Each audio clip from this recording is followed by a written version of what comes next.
right now on 5 on Your Side at 10. Right now at 10, a brazen crime caught on camera. Two thieves stealing numerous political signs in Collinsville. Thank you for joining us at 10. I'm Brent Solomon. Kelly Jackson has the night off. As police search for the two men responsible for that crime, neighbors are now sounding off. Only on 5, Robert Townsend with the video showing the crooks in action.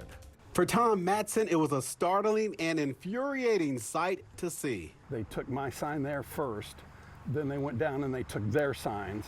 Then he came back and he got that sign. Matson says around 10:30 Monday night, his security camera first caught two men on video riding down his street.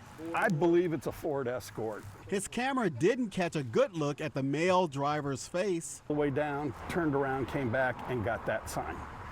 It went up and down the street a total of 3 times. The proud Navy veteran says the men stole 2 election signs right out of his front yard. Well, I was angry because I made those signs. That one of them said veterans are not suckers or losers, and the other one veterans for Harris. That's the other thing that just kills me. I'm a Republican. Just a few doors down, our Kamala Harris wall sign was missing. Our other piece of property, we looked at it, and the Harris sign is missing. Dina Keel, a Democratic precinct committee person, is convinced the same political sign snatching crooks also took off with her Harris Walls signs. Angry, violated that someone would have the nerve to come up into my yard and take someone else's property. Neighbors say they've since learned the thieves hit several streets in this Collinsville neighborhood and stole nearly a dozen Harris Wall signs from front yards. Matson and Keel filed police reports. Meantime, Election Day is 3.5 weeks away, and they're not letting the thefts deter them. 2020, I had signs out. No problem. No, we're not scared. Nobody is scared of them. If it happens again, we'll replace them again. Robert Townsend, 5 on Your Side. We reached out to the Republican Party in Madison County for reaction. We haven't heard back yet. Police warn stealing political signs is a property crime and thieves could be punished with fines and a misdemeanor. Tonight, St. Louis police are looking for the person who shot a woman in South City. It happened around 1:40 this afternoon on Accusations Street in the Fox Park neighborhood. The victim was shot twice, no word on her condition tonight. Police say it appears to be a domestic crime. If you know anything about it, contact St. Louis Police or call Crime Stoppers at 866-371-TIPS. Tonight, a person of interest in the case of Emily Strite. The mother of 4's remains were found outside of DeSoto some 2 weeks ago. Since then, the Jefferson County Sheriff's Office has received several tips, and that led to a person of interest. We're told it may take some time to learn Emily's cause of death. Stay with 5 on Your Side for updates in this case. Tonight, another woman comes forward claiming a former Florissant police officer stalked her. In an exclusive interview with 5 on Your Side, she says the officer pulled her over 4 times in the same month and even took her phone to the back of his patrol car. We're not naming the officer because he has not been charged. The other woman recently filed lawsuits claiming that same officer copied intimate images from their devices. They fear those images may have been shared. I'm assuming at this point he most likely did, considering he probably went through my phone 4 different times. He deserves to be held accountable for what he did. He knew his actions were wrong. He knew he was violating department policy, and he just didn't care. This week, the city of Florissant filed to have those 2 lawsuits dismissed. An attorney representing the city says he has no comment on pending litigation. Developing tonight, Boeing is planning to cut about 10% of its workforce. The manufacturing giant says the cost-cutting move will eliminate 17,000 jobs. According to the company's new CEO, the job cuts will include executives, managers, and employees. We don't know how these layoffs will impact the St. Louis area. All of this comes as Boeing deals with a strike of 33,000 hourly workers. Talks between the two sides broke down earlier this week. Tonight, St. Clair County health officials say at least 24 people have now tested positive for Shigella. This after eating at Longhorn Steakhouse in Fairview Heights. 44 other people have developed symptoms, and 9 had to go to the hospital. The health department is still investigating this outbreak.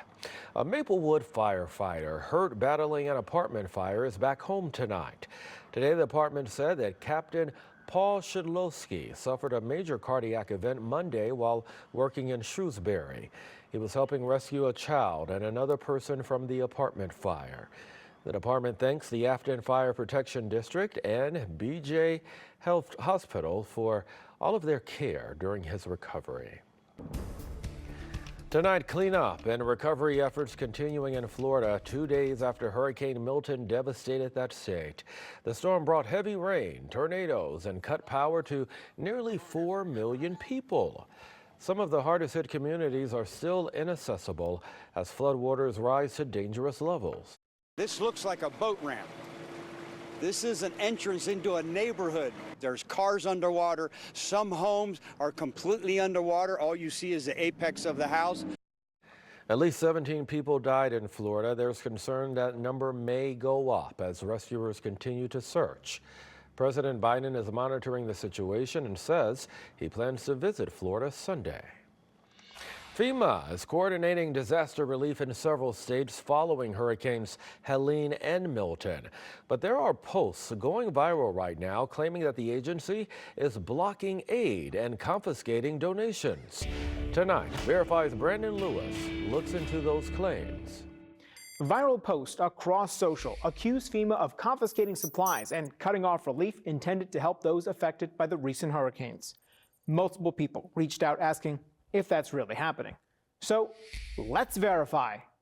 Our sources are the North Carolina Department of Public Safety, North Carolina Governor Roy Cooper and State Senator Kevin Corbin, the Tennessee Emergency Management Agency, or TEMA, Knox County Mayor Glenn Jacobs, and FEMA. While there are a lot of posts about confiscated donations, all of our sources say there are no documented instances of it actually happening. In Tennessee, TEMA directed the state's Bureau of Investigation to look into the claims and said they're false. And the mayor of Knox County called on people to quit spreading those rumors. In North Carolina, Corbin called claims that FEMA is stealing donation money conspiracy theory junk. And the state's governor said spreading false information to sow chaos hurts real people. So, no, FEMA is not confiscating supplies and cutting off relief intended to help those affected by the recent hurricanes. With your Verify, I'm Brandon Lewis. We always welcome your Verify ideas. Just email them to verify@ksdk.com. Still ahead, Jewish people all across the world observing Yom Kippur, how they celebrate the Day of Atonement. And quiet weather continues across the bi-state region. Potentially a record-tying high temperature, maybe record-breaking Saturday. Then things change. Big changes. We'll talk about it for next week coming up.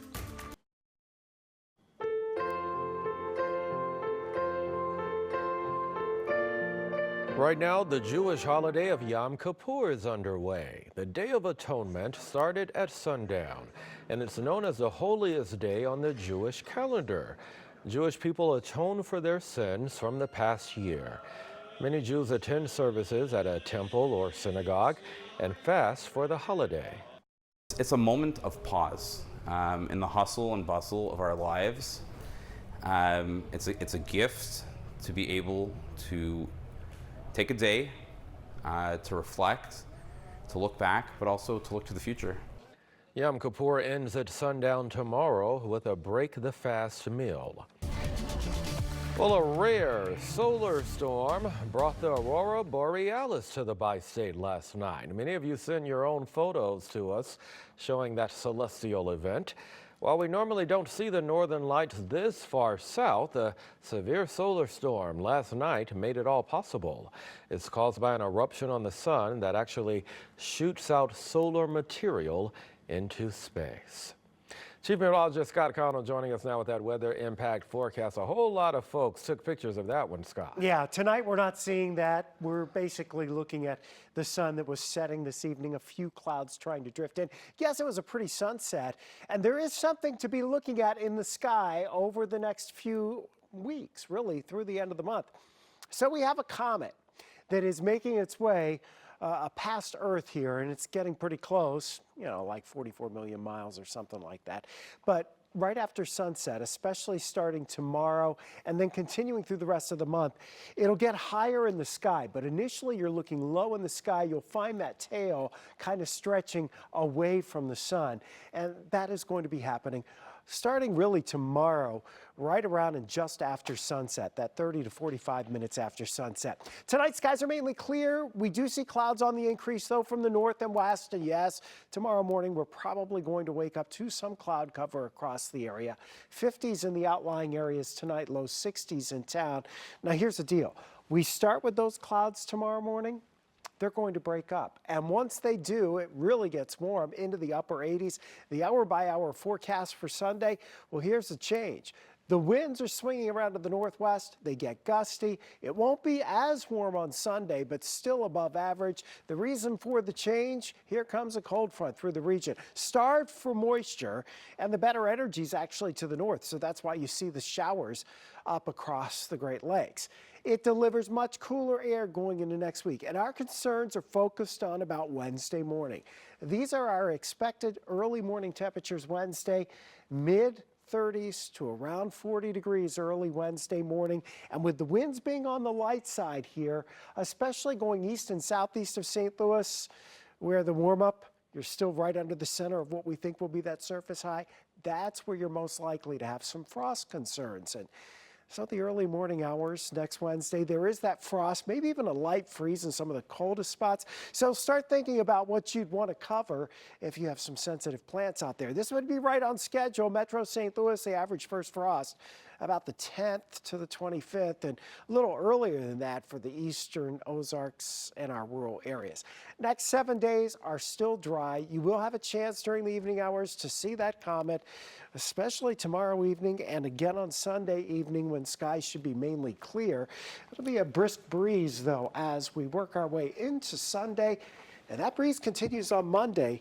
Going to be chilly Monday morning. Temperatures down into the 40s and only low 60s Monday, Tuesday, and Wednesday for highs. It's going to feel like October. It sure will. All right. Thank you, Scott, and thank you. That's all of our time at 10, but don't go far. Corey Miller and Annie Kroll with 5 on your sideline.